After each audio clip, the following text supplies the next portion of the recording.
Olá pessoal, tudo bem? Eu sou o Felipe Barreto e essa é a versão 1.5 do Solvercast, o podcast quinzenal da Solving com líderes de tecnologia de empresas de diversos segmentos.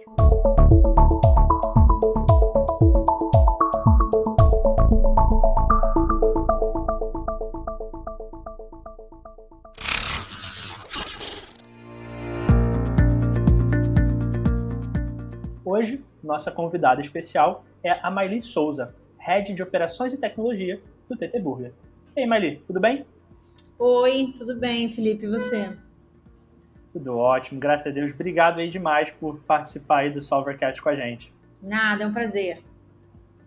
Bom, Maili, acho que você é a primeira convidada que a gente tem de uma empresa que não é, né? Você vai entrar um pouquinho depois, mas especificamente uma empresa que as pessoas entendem que seja do mercado de tecnologia. Então, você pode contar um pouquinho sobre o TT Burger? Essa é uma pergunta que eu costumo responder frequentemente, tá? As pessoas fazem a pergunta de o que tem de tecnologia em uma empresa que faz hambúrguer? Só para começar, a gente não se entende como uma empresa que faz hambúrguer, a gente se entende como uma empresa de tecnologia que faz hambúrguer, tá? Então, o nosso propósito gira muito mais no fazer a diferença na vida das pessoas através da tecnologia, e o resultado disso é fazendo hambúrguer, tá, gente? Como que a gente faz isso é fazendo hambúrguer.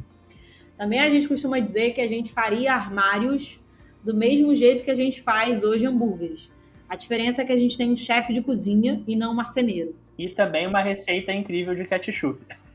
Essa é um dos nossos trunfos. Por isso que a gente tem um chefe de cozinha muito bom. Mas eu acredito que nenhuma empresa hoje no mercado, Felipe, independente do segmento, convive sem tecnologia. A gente está vivendo aí uma revolução industrial, digamos assim, algo que a gente acredita que daqui para frente nenhuma empresa sobrevive sem lidar com os dados e ter a cultura data-driven implantada, tá? Lá no TT a gente tem os sócios têm muito essa visão, essa cabeça de que é a tecnologia que vai girar o negócio. Então, só para dar um exemplo de como que a gente usa a tecnologia no TT, a gente usa do básico até construir websites, construir campanhas de marketing com QR Code, dar desconto para os clientes através de QR Code, fazer portais em que eu consiga ter algum tipo de interação com o cliente, desenvolver ideias para os processos internos dentro da empresa funcionarem melhor, sem ter que terceirizar o serviço, como, por exemplo, um processo de preencher um formulário, como se fosse uma abertura de chamado, sem precisar terceirizar, fazer do jeito que a gente quer. Processo também de distribuir desconto internamente, vai isso. Maravilha. E aí, até para a gente entender um pouquinho, Maili, você está no TT há quanto tempo já? Estou no TT há 4 anos. E você já veio para o TT para tocar essa área de operação e tecnologia? Você entrou com alguma outra função e foi crescendo? Como que foi essa sua jornada dentro da empresa? A minha trajetória foi bem focada nesse propósito de ser uma empresa de tecnologia antes de fazer hambúrguer, tá? Eu entrei, não existia uma área de tecnologia, mas os sócios entendiam que era muito necessário para o crescimento do negócio. Eu entrei para criar essa área de tecnologia. Eu entrei como um mero analista, um analista que não tinha gerente de tecnologia, tinha assim um sócio e diretor financeiro como superior. E aí fui criando a área, fui trazendo principalmente desenvolvedor para trabalhar junto comigo. A gente foi criando alguns projetos grandes. O maior projeto que a gente criou foi o Encante, um aplicativo de relacionamento com o cliente. E daí a gente foi desenvolvendo e entendendo que era necessário ter mais pessoas. Então hoje a gente tem mais uma pessoa também para cuidar de infraestrutura de loja, porque a gente tem computador, tem teclado, tem tudo que tem uma empresa normal, tem loja, então a gente precisa de alguém para fazer serviço de helpdesk, né? Serviço de infraestrutura física, não nuvem. E eu peguei essa área de operações, mas agora nesses 6 últimos meses, coincidentemente, peguei o problema na época da pandemia. Eu imagino aí a complexidade que envolve. E aí, para ter uma noção de tempo, o TT existe há quanto tempo? Né? Você falou que você está aí há 4 anos, mas a hamburgueria existe há quanto tempo? 6 anos. Então ela já nasceu com essa pegada de tecnologia ou começou com uma hamburgueria tradicional e aí, né, depois de 2 anos, falou, a gente precisa ser uma empresa com tecnologia primeiro que faz hambúrguer. Como que foi isso nesse momento? Ela nasceu como uma empresa para fazer hambúrguer. Ela nasceu de uma parceria com um sócio da Reserva, marca de roupa, e o Tomás Strogro, chefe de cozinha.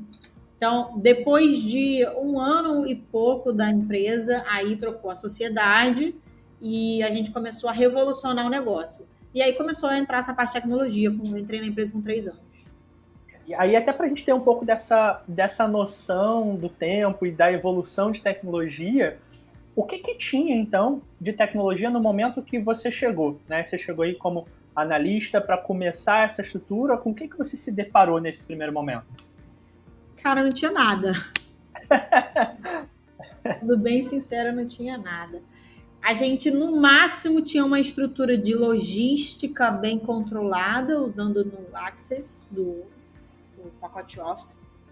Tinha um banco de dados por trás, mas também não era algo que... Foi alguém que fez por fora e deixou, mas era só para controlar o esquema de logística, de reposição. Mas de tecnologia não tinha absolutamente nada. Para você ter uma noção, eu comecei a criar o painel da AWS pela primeira vez, mexi criando meu login quando eu entrei na empresa. Então eu criei meu login, o meu login pessoal mesmo, não tinha nem e-mail da empresa ainda, olha que bizarro. E aí comecei a criar o painel lá. E aí a primeira coisa que eu fiz foi subir uma máquina, uma EC2, e depois um banco de dados. Foi assim que começou. E, Mari, você deu alguns exemplos aí, né, falando de hoje ser uma empresa de tecnologia que faz hambúrgueres, enfim, de logística, de processos internos, mas você pode ilustrar um pouco mais do impacto disso para o cliente de vocês, né? Enfim, já frequentei algumas vezes, né? Porque sempre te mandava mensagem, Mari, tô indo na loja, tá assim, tá assado, dando os feedbacks. Então, eu vivenciei muito algumas das experiências que vocês dão com a tecnologia, e acho que talvez por eu saber um pouco do que estava rodando por trás dos panos, né, do que estava acontecendo, mas eu não sei se a maioria dos clientes tem essa noção, né? Para eles estão indo lá, estão sendo bem atendidos, vem alguém conversar com eles, mas você pode contar um pouco de como que vocês usam as tecnologias para encantar e impactar positivamente os clientes de vocês? Lógico. Primeiro que essa parte, se a gente falasse que a gente é uma empresa de tecnologia só fornecendo infraestrutura interna para trabalhar, a gente seria uma empresa de tecnologia de 15, 25 anos atrás, né? Não é por isso que a gente é uma empresa de tecnologia. O foco que a gente tem hoje e se considera bem nesse ramo é porque a gente tem uma coisa muito forte chamada dados, tá? A gente trabalha com dados, a gente tem uma cultura muito bem implementada para a leitura dos dados e ter resposta que a gente precisa através dos dados e muito menos de feeling ou desses gurus de tecnologia de cabeça branca que existiam muito antigamente, tá? Como que a gente usa esses dados para venda, né? Para refletir no impacto no cliente e trazer ele de volta. Quando você já deve ter ido, né? Você de alguma forma forneceu o seu dado, seu CPF, seu nome e tudo mais. A gente começa a salvar seu histórico de compras e a gente tem algumas posições na loja que são os garçons mais legais, diria, tá?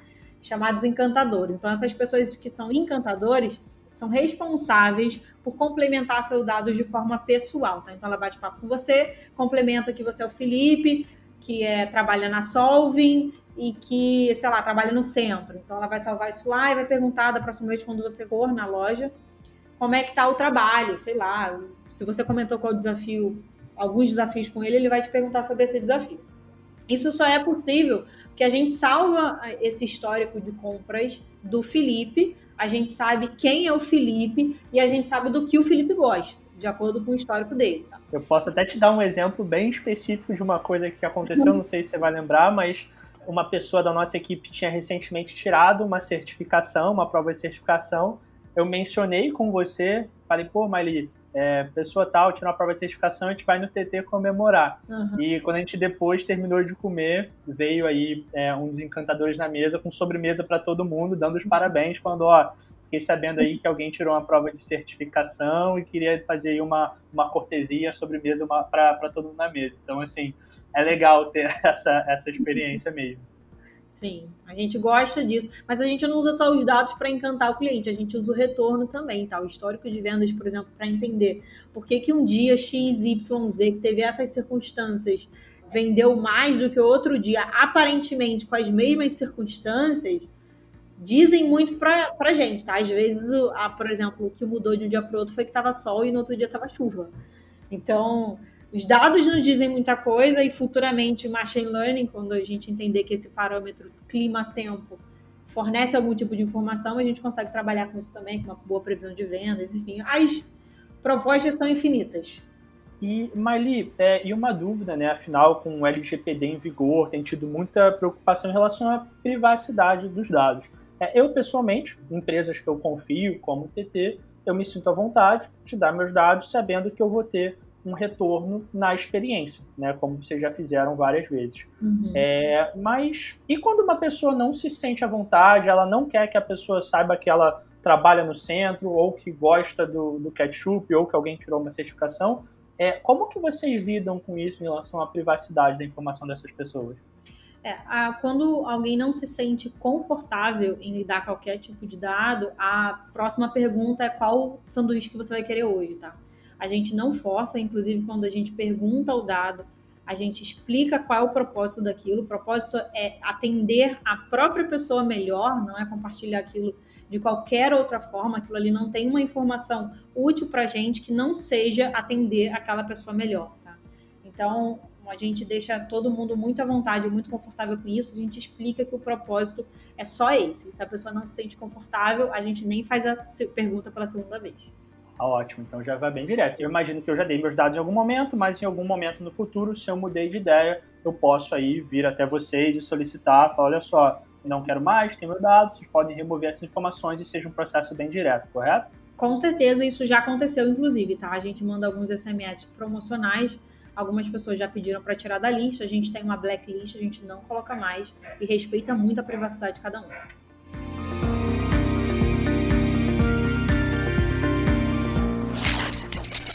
E, Maili, entrando um pouco aí na parte de desafios, você comentou lá que quando você chegou não tinha nada. Aqui estamos aí 3, 4 anos depois. Sim. E hoje? O que tem aí de estrutura de tecnologia? Você falou que usam coisas de nuvem, tem novos sistemas. Você pode compartilhar um pouco de como é a tecnologia hoje? Então, hoje tem muita coisa, cara. Tanta coisa que às vezes eu fico perdida, tá? A gente tem, estruturalmente falando assim, né? Banco de dados, a gente tem réplica de banco de dados, a gente trabalha com banco de dados relacional, banco de dados não relacional, cada um tem o seu propósito específico. A gente trabalha com painéis de BI, a gente trabalha com algumas máquinas EC2, a gente está estudando algumas outras estruturas aí dentro do painel da AWS com ETL, a gente trabalha 100% com nuvem, não acreditamos mais naquela estrutura física de servidores nem nada disso. Então, a gente trabalha com alguns serviços da AWS, trabalhava também com serviço de SMS da AWS, a gente parou de trabalhar porque o dólar está um pouquinho alto, então a gente acabou preferindo um serviço que esteja no Brasil, mas enfim. Tem uma estrutura bem, eu diria, firme e coesa, assim, bem pronta para crescer, porque a AWS também fornece esse tipo de elasticidade. Então, tem bastante coisa, Felipe, bastante coisa. E do ponto de vista de aplicativos, de ferramentas, novos softwares, né? Você falou que na época você fez coisa até semi-meio corporativo, né? Além da parte aí de infraestrutura né, e desse serviço que você mencionou, tem novos sistemas, novas soluções, até internas que vocês evoluíram ao longo desses anos? Sim, tem. Vou dar só um exemplo, tá, de evolução interna que a gente tinha. A gente tinha solicitações do marketing direto para a criação de alguns hot sites de geração de QR para desconto. E variava muito, né? Às vezes o desconto era 20%, às vezes era 10%, às vezes era, sei lá, desconto em valor, às vezes era desconto no produto. E a mensagem do site também sempre variava, o link também sempre variava. E o que a gente fez, que está cansado de receber esse tipo de solicitação, que, pô, tudo bem, é um negócio muito simples de fazer, mas é uma interrupção muito chata. Às vezes a gente está com um projeto grande, tem esse tipo de interrupção. A gente criou um portal que eles mesmos criam os próprios hot sites. Assim. A gente criou, ele entra lá, diz qual vai ser o domínio, diz qual vai ser a mensagem, diz qual vai ser o valor, o percentual, e bota um site no ar. Sem, por um portalzinho que a gente criou. Uma agilidade impressionante, né? Foi uma evolução assim que muito legal, muito impactante e que tirou esse serviço como sendo uma interrupção para a nossa equipe de tecnologia. Eles fazem isso sozinhos. automatizado, né? Você cria estruturas que empoderam as outras áreas da empresa para terem velocidade, agilidade, obviamente com segurança. Isso é muito bom. E aí, Mari, nessa sua jornada aí no TT, nessa grande desafio, né, que mudar a cultura da empresa para vir tecnologia em primeiro lugar, qual que você pode dizer que foi o maior desafio de tecnologia que vocês encontraram e passaram ao longo desses anos? Lidar com dados é difícil, mas eu não digo assim do ponto de vista técnico, eu digo do ponto de vista abstrato, digamos assim, né? Eu acho que hoje com esse. Todo mundo acha que entende um pouco de dados, todo mundo acha que os dados estão te dizendo alguma coisa. Mas eu acho que poucas pessoas sabem de fato fazer a leitura correta. Então eu lido com isso lá, porque por mais que eu tenha um background de estatística, estudei isso, eu sei o que é uma margem, eu sei o que é uma média, eu sei que aquele dado precisa de maturação. Aí até para dar um pouco de contexto pessoal, né? Enfim, fomos colegas na UFRJ na parte de engenharia eletrônica e você deu sequência no mestrado na UFRJ também nessa área, tá certo? É isso mesmo? É isso mesmo. Então tô pegando mais uma parte lá de machine learning, então você vê toda a parte estatística, vê os algoritmos e trabalha com isso no dia a dia. Mas voltando lá para a estrutura onde eu trabalho, é muito difícil uma pessoa que é crua, né, na parte técnica fazer uma leitura correta. Um exemplo simples é o tempo de maturação do dado, tá? Às vezes, por exemplo, tem um mês, que é um tempo que eu consigo avaliar uma loja, se ela está bem ou não, comparando os mesmos mês nos anos anteriores. É um comparativo bom, né, mensalmente. Mas às vezes a gente quer testar um negócio, acontece direto. E, quanto tempo a gente vai testar? 3 dias. Eu falo, gente, mas olha só, 3 dias não quer dizer nada. 3 dias pode cair um dilúvio na Terra e em 3 dias as vendas vão cair por conta do dilúvio. Você vai achar que, na verdade, é porque você implementou aquela solução e foi isso a justificativa da queda das vendas. Então, eu acho que o maior desafio que a gente tem hoje, que estou passando por esse desafio ainda, é essa educação das pessoas com relação à leitura dos dados. Tá? Há um tempo atrás a gente não tinha esse tipo de informação. Hoje a gente tem e a gente quer tirar tudo dali, mas às vezes a gente não sabe interpretar.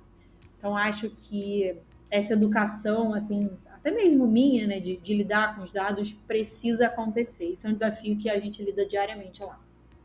E isso que você está falando eu acho muito interessante, porque muita gente se apega à área de dados como um desafio de tecnologia, sem olhar antes para o desafio de negócio. Sim. De você entender qual que é a pergunta que você vai responder e justamente planejar essa estrutura para você poder, no caso de vocês, né, fazer a coleta de dados de forma adequada. Né? Como você falou, 3 dias, você tem muitas variáveis aí que podem estar associadas para você ter um tempo de avaliação. Mas também se você botar 2 meses, talvez fique lento, talvez não faça sentido. Então, ter esse planejamento de negócios antes, para aí sim você entender, beleza, do ponto de vista de tecnologia, como que a gente vai lidar com isso, né? E eu costumo dizer também que as pessoas falam, não, porque o dado é frio. Gente, o dado não é frio. Você não faz uma leitura perfeita do dado friamente. Digamos que eu te diga, Felipe, te entregue minha base de dados inteira. Fale e te pergunte assim, Felipe, por que esses dias aqui vendem mais? Na minha base de dados não tem o clima que estava aquele dia, tá? E a gente sabe, por a gente ter loja em rua, que o clima influencia. Se é dia de praia, como a gente tem loja perto da praia, vende mais. Se você fizer a leitura fria dos meus dados, você vai tirar a resposta completamente errada dali. Você pode me dizer que tinha um evento na cidade, você pode me dizer que, não, é porque essa loja que vem dando um crescimento, pode não ter nada a ver. A resposta pode estar no clima. Eu que conheço os dados, que sou íntima a eles, de fato sei como eles trabalham, eu posso te dar mais resposta que isso. Então, o dado não é frio. É o primeiro estigma que a gente tem que quebrar. O dado não é frio. E também é aquela questão de causalidade, né? Não é porque uma coisa aconteceu que ela causou outra a acontecer. Às vezes, simplesmente foram eventos isolados que tiveram ali no mesmo momento. Imagino que isso passe bastante no cenário de vocês também, né? Sim. Eu costumo dizer um negócio muito engraçado, né? Você, por exemplo, está querendo começar a correr na sua vida. Aí você vira assim e fala, Deus, se hoje for para eu correr, é para fazer um dia de sol. Vinha na semana inteira chovendo. Aí, de repente, fez um dia de sol. Aí você fala, não, então é para eu correr. Ou então faz um dia de chuva. Não, então é para... Cara, você criou aquilo ali. Você disse, se acontecer e aí chover, é para eu não correr. Você tá impondo aquilo ali que pode não ter nada a ver, entendeu? Só choveu ou não choveu porque tinha uma nuvem maior e não tem nada a ver. Os dados é a mesma coisa. Você pode criar uma campanha de marketing. Aquele dia pode ser um dia que naturalmente venderia bem. Mas você vai dizer, não, se eu criar essa campanha e vender bem, é porque a minha campanha deu certo. Pode não ter nada a ver, cara. E daí você tem que ser mais crítico, né? Você tem que olhar a margem, a média de vendas, qual é a margem aceitável. Acima daquela margem, sim, pode estar atrelada à sua campanha de marketing. Pode ser. Mas essa resposta você nunca vai ter. Você precisa acreditar. Então, cara, isso para mim é o mais difícil hoje. Eu nunca tinha pensado em tantas variáveis aí como você está mencionando, né, da complexidade de medir isso. E você consegue dar aí para a gente algum exemplo objetivo de alguma campanha de sucesso, assim, que teve uma análise e teve alguma mudança relacionada a isso por causa de um estudo de dados, então realmente alguma análise que foi feita, foi estruturada e causou alguma mudança? Você pode compartilhar alguma história dessas com a gente? Consigo sim, Felipe. Tem um caso engraçado, né? A gente queria fazer uma campanha de delivery, tá? Então a gente estava desenvolvendo uma nova plataforma para fazer pedidos via delivery. A gente queria testar ela. E a gente começou impulsionando essa campanha dando 30% de desconto. Tá? A gente deu 30%, a gente achou que foi fraco. No final de semana seguinte, a gente deu 50% de desconto. Aí vendeu mais. Só que no final de semana que deu 30% de desconto, não choveu. Então as pessoas saem mais de casa. No final de semana que a gente deu 50% de desconto, choveu. As pessoas saem menos. Não estamos falando de um período de pandemia, tá? Mas naquela época funcionava assim. Choveu, as pessoas pediam mais em casa. Para analisar isso, foi muito difícil convencer de que não estava me dizendo nenhuma resposta concreta ali, porque a leitura que o pessoal fez é 50% funciona mais. E eu falei, gente, não tem nada a ver. Esse final de semana dos 50% já era propício a vender mais para o final de semana de chuva. E o de 30% não quer dizer que não funcionou, mas o ambiente não estava tão propício quanto a campanha de 50%. Então a gente acaba batendo muito nesses impasses de o que deu certo e o que não deu. O que a gente pode fazer é repetir em 2 cenários iguais. Se chover, já não vai funcionar. Eu estou usando esse exemplo do clima porque é o exemplo mais fácil de convencer as pessoas que, se você não conhece os dados, se você não sabe que aquilo influencia, você nunca vai tirar a resposta fazendo só a leitura. Então, esse foi um cenário clássico, assim, de que a gente teve resposta de nada. Aquela questão, né? Você tem que saber quais são as variáveis que você está avaliando. Você tem outras variáveis que impactam no resultado, que você não está avaliando, muitas vezes o resultado é por causa delas, né? Então, sim, é importante ter essa visão. E até nisso, vocês hoje têm alguma estratégia, por exemplo, de enriquecimento dos dados? Você falou que hoje, por exemplo, na base de vocês, não tem isso do clima, por exemplo, mas tem algum outro dado externo que não seja só relacionado à campanha, que vocês usam, às vezes, como um tratamento, ou aí como alguma coisa para ajudar a controlar essas variáveis externas? Hoje a gente não tem isso estruturado, tá? Eu diria assim que a gente quer chegar nessa parte de fazer uma boa previsibilidade dos dados e trabalhar com machine learning, mas a gente sabe que precisa ter essas outras variáveis inclusas, por exemplo, no nosso banco de análise. Tem outras coisas que acontecem também, Felipe, que são eventos na cidade. Cara, é muito... Como as nossas lojas estão bem posicionadas, geralmente eventos na cidade influenciam aquela região. Então, isso é outra variável que conta também. E são eventos pequenos, né, dos últimos anos, por exemplo, um Rock in Rio, uma Olimpíada, né, que quase não tem mais gente na cidade, né? Cara, carnaval, olha, é uma loucura, é um negócio de louco. Sempre influencia muito evento na cidade. Tem outro evento também que parece que não, mas, gente, cenário econômico influencia horrores, tá? A gente vê, claro que com mais tempo de maturação dos dados, a gente vê um decréscimo total por conta do cenário econômico e, às vezes, um acréscimo, sei lá, porque a cidade está cheia. Então, cenário econômico também influencia. E a gente não tem isso estruturado ainda, mas a gente sabe quais são as variáveis que influenciam e que a gente vai poder usar futuramente. Eu imagino que, ao longo do tempo, né, com esse entendimento, você aos poucos vai incluindo essas novas variáveis. Vamos incluir clima, vamos incluir indicadores econômicos e aos poucos, né, para cada vez mais ter uma evolução, incluindo essas diferentes análises. Tem sido esse caminho de, aos poucos, incluindo novos indicadores? Sim, tem sido esse caminho. A gente cada vez mais está mais íntimo, né, aos dados, está mais maduro com relação a isso, e a gente vai incluindo algumas variáveis que a gente sabe que influenciam. Pode ser que lá na frente a gente veja que não influencia nada, tá? Isso o machine learning vai dizer, mas por enquanto a gente acredita que fazem parte, sim, da análise.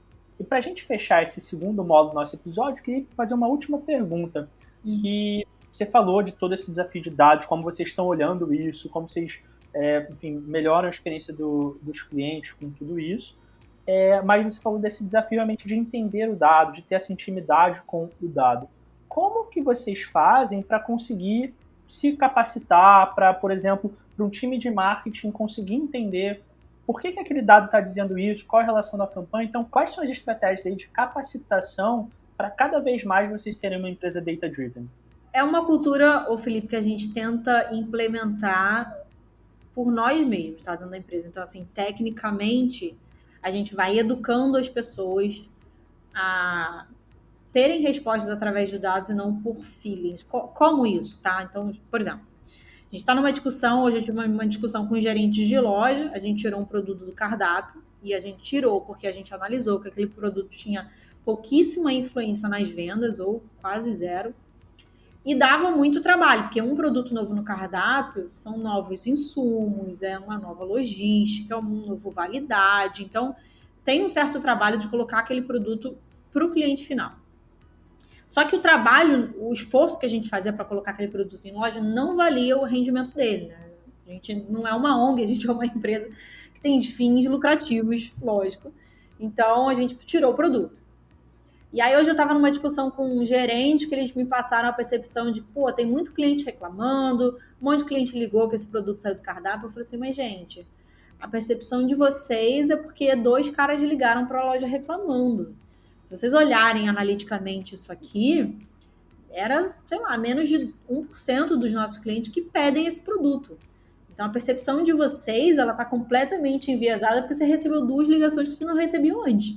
Mas isso não quer dizer que a gente errou na estratégia de tirar o produto do cardápio. Então, a gente educa dessa forma. Ah, cliente reclamou do pão. Quantos?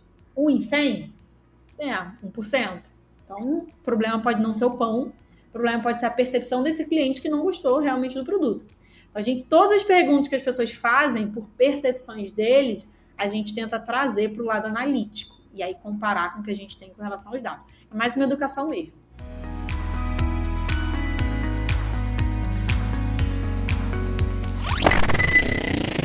Bom, Maile, legal demais ver essa jornada, né? Então, de chegar aí alguns anos atrás e ser uma empresa que faz hambúrgueres e passar a ser uma empresa de tecnologia que faz hambúrguer e como usar dados para tomar melhores decisões e ter essa evolução constante. E para a gente, chegando aqui no final do nosso episódio, eu queria entender o que vocês têm aí de visão de futuro, né, de longo prazo, qual que é o sonho de vocês de utilização de tecnologia na estratégia da empresa. Você falou bastante de usar soluções de machine learning para tomar melhores decisões, de incluir novos dados para ter uma visão mais clara, né? A gente falou de tempo, de cenário econômico, mas, assim, sonhando além, o que vocês veem de tecnologia aí para o futuro de vocês? Automação. Além de todo esse negócio de dados, de trabalhar, a gente acredita que está bem encaminhado com isso, a gente tem muito a evoluir, mas a gente vai chegar lá. A gente quer inovar com a automação de cozinha, tá? Tem processos dentro da cozinha, Felipe, que são muito simples e repetitivos, é toda vez a mesma coisa, desce a batata na fritadeira, tem um tempo específico, sobe, bota lá no saquinho. Tem alguém para fazer isso, cara. É alguém lá, pô, que tem emoções, que são pessoas, e pô, é mais difícil de lidar e às vezes essas pessoas erram, né? E até questão de segurança do trabalho, eu imagino, né? Porque você está falando de uma fritadeira com óleo quente que pode causar um acidente e coloca uma pessoa em risco, né? Sim. E também não estou falando de tirar essa pessoa, tá? Ela pode ser a pessoa que avalia como é que ela está descendo ali, se está ok, e que ela fica olhando aquele processo e acompanhando. Não necessariamente isso desliga alguém de loja, não tem nada a ver uma coisa com a outra. Claro, muda a função, né? Você passa a evoluir colocando as pessoas para fazerem outras atividades que não sejam essas repetitivas, que a gente pode ter um apoio aí de uma máquina. Exatamente. Então, essa automação de cozinha influencia um produto perfeito sempre, um processo bem cumprido sempre, menos também esse esforço de trabalho que as pessoas têm. Então, cara, o chapeiro, ele tem um esforço de trabalho gigantesco de ficar em frente àquela chapa quente pra caramba, fazendo sanduíche, às vezes 20 carnes na mesma chapa. Então, se ele ficasse só ali acompanhando a montagem, fazendo tudo aquilo correto, é um trabalho muito de menos esforço, né, do cara fazer, e é um trabalho que o resultado é muito mais padronizado, né? A palavra que eu queria é esse, padrão. Então a gente tem um produto que a gente sabe que está sempre feito da mesma forma, independente da loja, independente da pessoa que está executando, independente do equipamento, tá? Uma que a gente começou a fazer, a gente começou com a parte comercial, né? A gente antes tinha o caixa, né, que tinha essa relação com o cliente, atendia. Hoje a gente tem máquinas de autoatendimento. As pessoas falam, mas vocês são uma empresa que quer atender bem o cliente, como é que vocês têm uma máquina? Peraí, gente, a máquina ela não fica ali parada. Fica alguém do lado dela. Inclusive, se você quiser, a nossa pessoa, o nosso atendente faz lá o pedido para você na máquina, batendo um papo. Você não precisa nem tocar. A intenção disso é só automatizar e padronizar melhor os processos.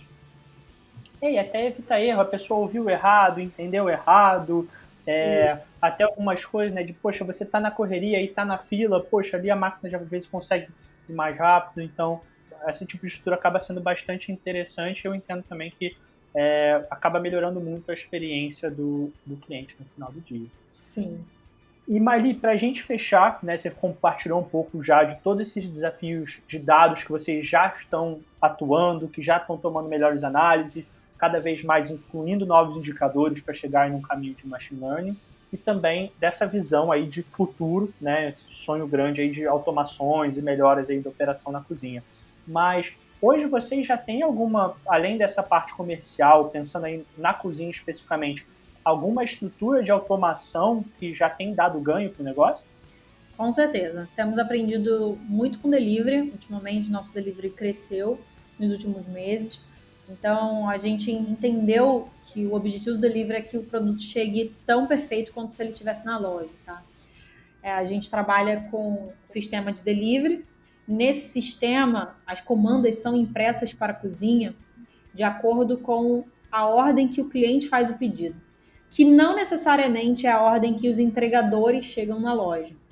Então, eu posso ter um pedido, por exemplo, que saiu agora, a cozinha vai começar a produzir, mas o próximo pedido que sair, o entregador vai chegar antes. Na verdade, eu tenho que preparar o pedido na ordem que os entregadores chegam na loja, para que eu entregue recém-preparado e esse produto só vai esfriando durante o caminho e não esperando o entregador. Então, o que a gente fez? A gente usou os dados desse sistema de delivery, mas a gente está expondo para a nossa cozinha de produção com a ordem que os entregadores estão para chegar na loja. Então, o primeiro que chega é o primeiro pedido que sai, para que esse pedido não chegue na casa do cliente com muito tempo esperando o entregador chegar na loja, tá? Isso é muito bom, que eu fico imaginando, né, a gente que pede, né, um usuário de um delivery, às vezes, nossa, eu pedi e tá demorando e chegou frio, ou então, às vezes, até chegou relativamente rápido, mas chegou frio. Por que isso acontece? Então, é muito legal ter essa visão da cozinha e dessa mudança de ordem de vocês. Sim, sim. A gente tem horror a pedido frio, tá? Então, a gente tenta minimizar muito esses problemas dentro da cozinha. Bom, Maili, obrigado demais aí por compartilhar com a gente toda essa jornada de tecnologia e de inovação de vocês, essa visão de futuro. É muito interessante ver isso, principalmente quando são empresas que, aos olhos comuns, parecem tradicionais. Sim. Mas quando a gente consegue conversar e conhecer, passa a conhecer o quanto de tecnologia tem ali por trás. Então, muito obrigado por compartilhar um pouquinho disso com a gente. Obrigada a você, Felipe. Adorei compartilhar aqui. Me chama mais vezes que eu venho com o maior prazer. Maravilha. E para quem estiver ouvindo o nosso podcast, a gente vai ter uma live com a Maili no dia 20 de outubro. Se você estiver ouvindo depois do dia 20 de outubro, essa live está gravada no nosso Instagram. Então, se você ouviu esse episódio, quer conhecer um pouco mais da estrutura de tecnologia do TT Burger, saber como as coisas funcionam, dos dados e das estratégias e como um negócio aparentemente tradicional pode ter tanta tecnologia, é só acompanhar a gente com a live, que a Maili vai compartilhar um pouquinho dessa história com a gente. E, enfim, quem também quiser fazer seus pedidos, conhecer um pouco mais sobre o TT, tá com o link do site na descrição do episódio, então pode conferir lá. E, bom, Maili, mais uma vez, obrigado pela sua participação e aos ouvintes, obrigado por acompanhar mais um Solvercast. Até a próxima.